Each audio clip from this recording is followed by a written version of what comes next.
Selamat berjumpa, saya Irhantoro. Di video ini saya akan membahas tentang pengertian jaringan komputer, kemudian topologi, dan juga model jaringan komputer. Kita langsung saja.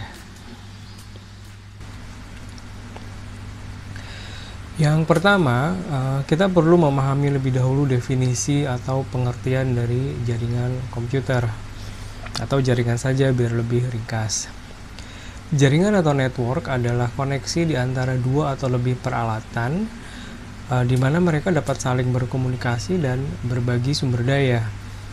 Nah, peralatan yang saling terhubung ini misalnya adalah server, komputer, laptop, printer, switch, router, gitu ya, atau bisa juga berupa telepon seluler pintar atau smartphone. Ya, karena kita tahu bahwa smartphone saat ini sudah seperti komputer mini, gitu. Mereka menggunakan sistem operasi seperti Android, iOS, atau Windows Phone.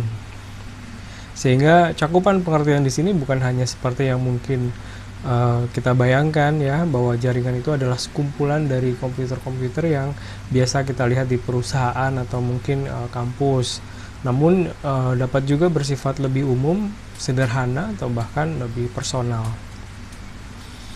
Misalnya ketika kita menghubungkan dua ponsel atau smartphone melalui koneksi Bluetooth, gitu ya, atau kita menghubungkan ponsel dengan laptop melalui kabel USB untuk memindahkan file atau foto, gitu. Itu juga bisa disebut sebagai jaringan yang sifatnya lebih personal.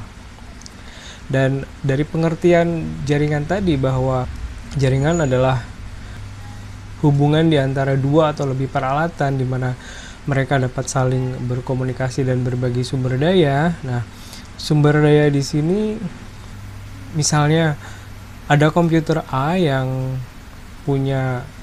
terhubung langsung dengan sebuah printer di dalam suatu jaringan, gitu ya. Dan sementara komputer-komputer yang lain misalnya tidak punya hubungan langsung dengan printer, atau mereka tidak punya printer. Nah, komputer-komputer atau user-user lain di komputer lain itu juga bisa mencetak dokumen melalui komputer yang terhubung dengan printer itu tadi, dengan cara bahwa komputer A tadi misalnya yang terhubung dengan printer, dia membagi sumber daya printernya atau men-share sumber daya printernya agar user lain juga dapat mencetak dokumen melalui komputer tersebut.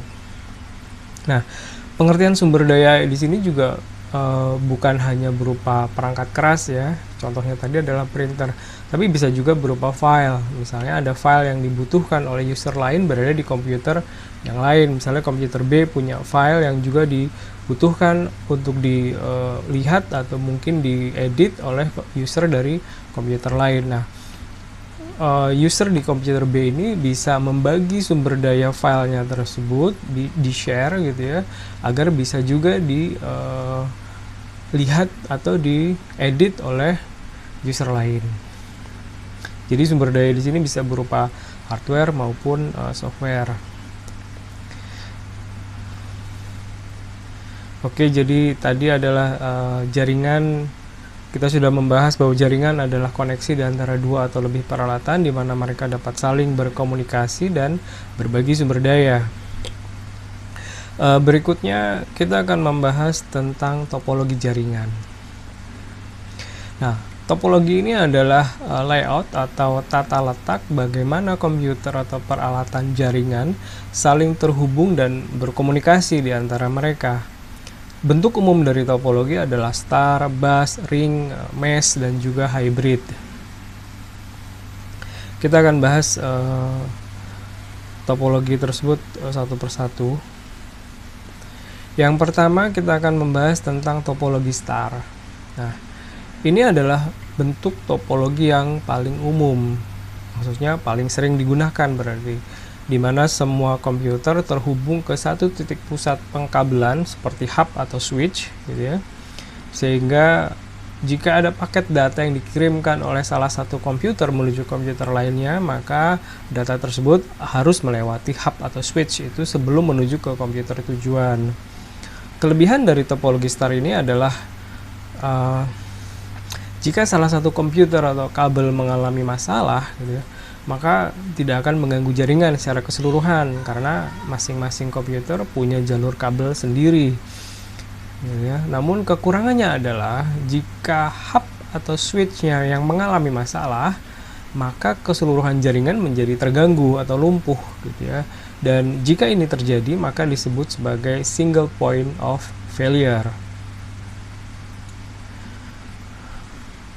Oke, berikutnya kita akan membahas tentang topologi bus. Pada topologi bus ini, semua komputer dan peralatan jaringan terhubung dengan sebuah kabel tunggal, gitu ya, yang zaman dulu atau mungkin zaman sekarang juga masih digunakan, tapi sangat jarang sekali. Kabel tunggalnya ini bertipe koaksial. Ya, topologi ini mudah dan murah untuk diimplementasi, namun sudah jarang digunakan karena tidak efisien. Ya.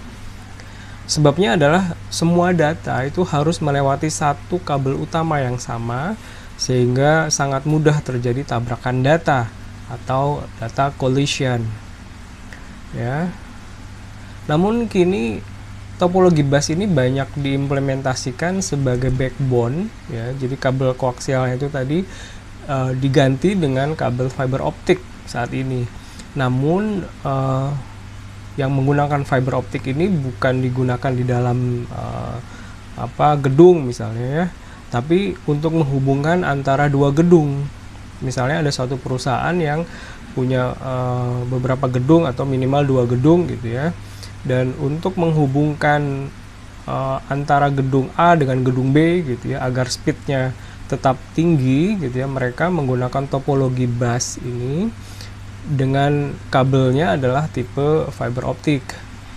Jadi fiber optik ini digunakan sebagai backbone, sebagai jalur backbone antara dua gedung tersebut. Nah, pada topologi bus ini, gitu ya,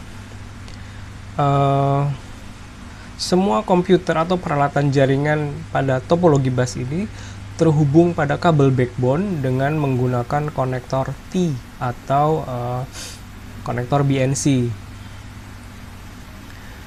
Teman-teman bisa cari di Google gambarnya seperti apa konektor BNC ini atau T, gitu ya. Dan pada setiap ujung jaringan itu harus dipasang terminator. Harus ada penutupnya. Penutupnya itu namanya terminator. Teman-teman juga bisa lihat searching di Google bagaimana bentuk gambar dari terminator jaringan ini.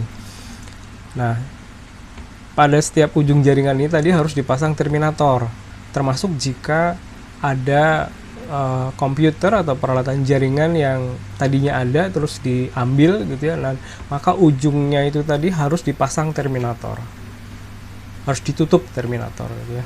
Karena kalau tidak, jaringan akan terbuka, dan terbukanya jaringan ini akan menyebabkan kalau ada aliran data, gitu ya, akan terjadi bounce back istilahnya. Jadi datanya tidak akan sampai dan akan bolak-balik terus. Dan jika ini terjadi, maka dikenal dengan istilah signal reflection, di mana data akan mengalami kerusakan atau data disrupted. Agak keseripet ini. Selanjutnya kita akan membahas tentang topologi ring atau cincin. Nah, pada topologi ring ini semua komputer terhubung dalam bentuk lingkaran tertutup, gitu ya. Jadi setiap paket data akan berkeliling dalam arah yang sama atau disebut dengan unidirectional traffic sampai menemukan komputer tujuan. Instalasi dan konfigurasi topologi ring ini mudah, namun sulit dalam troubleshoot. Karena jika ada salah satu komputer atau kabel yang mengalami gangguan, ya, maka seluruh jaringannya akan terganggu. Ya. Termasuk jika kita menambah atau mengurangi komputer di dalam topologi ini, maka aktivitas jaringan akan terhenti dulu sampai disambung lagi. Ya. Dan topologi ini sekarang sangat jarang digunakan. Berikutnya adalah topologi mesh.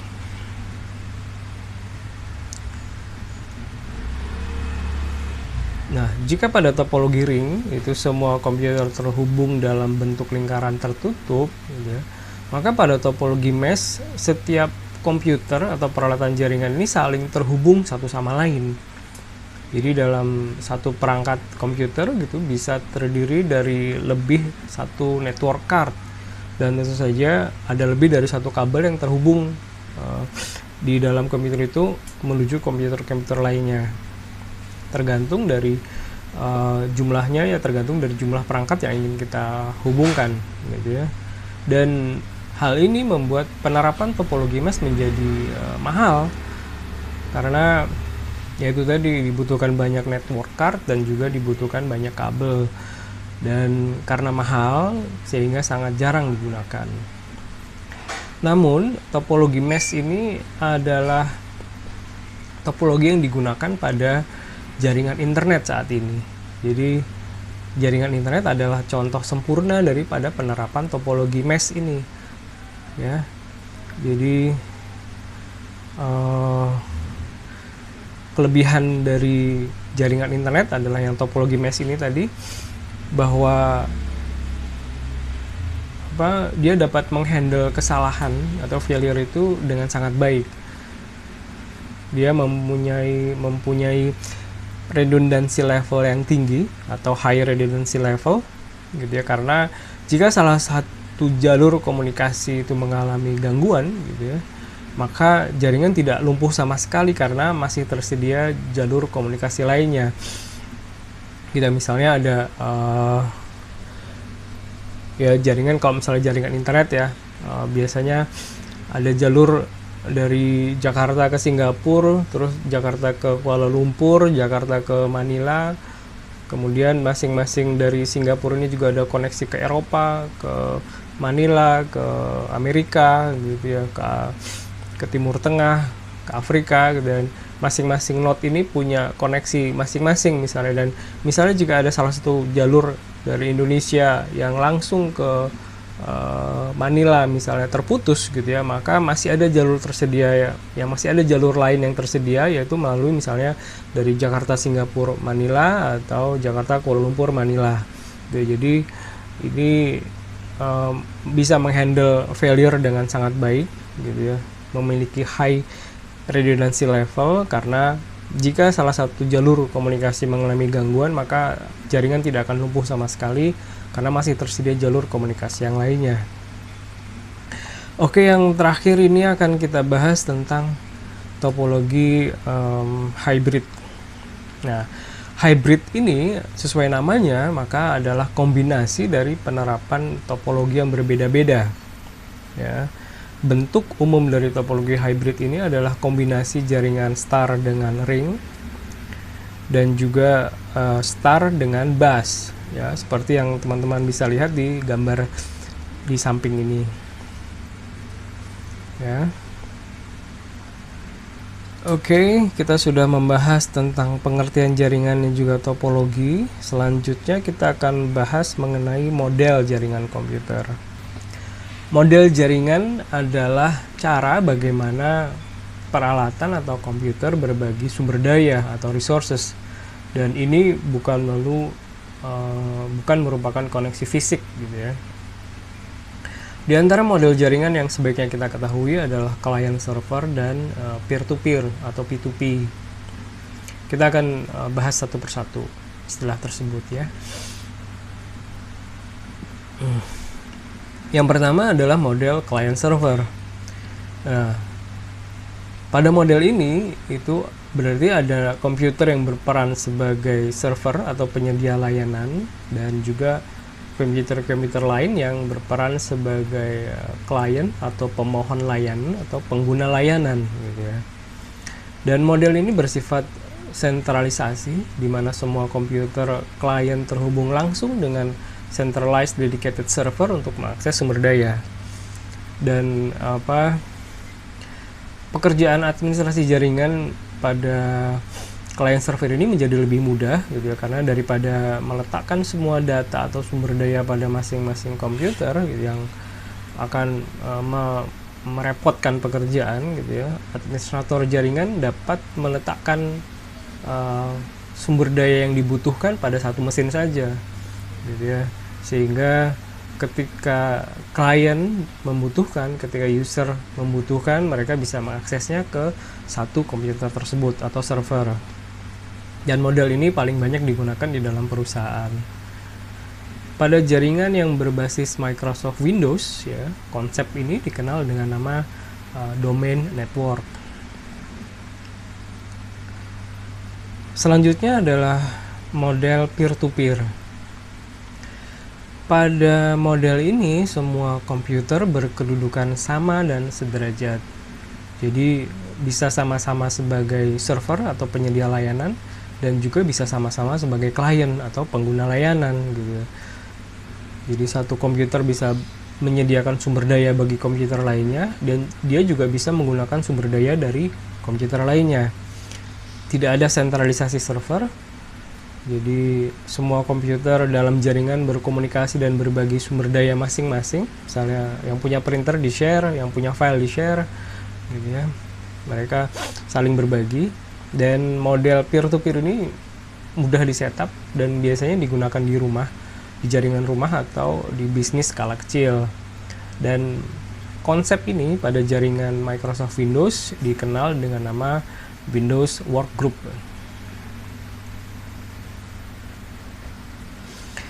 Oke, selanjutnya kita akan bahas istilah dalam jaringan komputer yang juga perlu kita pahami, gitu ya.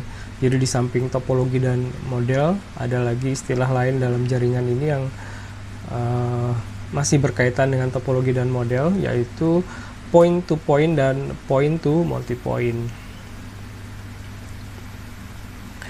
Yang pertama adalah point-to-point, gitu ya.